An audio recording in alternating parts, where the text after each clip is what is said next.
ఒక చాయ్ పైసలన్న, మీరు ఒక పూట చాయ్ తాగుతారు చూసినారన్న, ఆ చాయ్కి పెట్టే 10 రూపాయలు దానికి దానం చేయండి అన్న.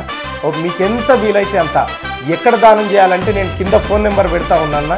ఆ ఫోన్ నెంబర్కి వాట్సాప్ అది ఫోన్ పే కానీ గూగుల్ పే కానీ అకౌంట్ నెంబర్ కూడా. ఓటయ్యకు రన్నో తీను మారు మల్లిగోనికి ఇడు ప్రమాదమన్నో నిరుద్యోగ యువతరానికి ఉడగొట్టాలన్నో గుట్టకాయ మల్లిగోన్ని నమ్మొద్దురా అన్నో చింతపండు నవెన్గాన్ని నిరుద్యోగ విద్యార్థులపై కుట్రలు చేసుకుంటే ఎమ్మెల్సీ కావాలని నాయకులను జోకుతుండు వద్దురా అరే వద్దురా ఓటయ్యకు రన్నో తీను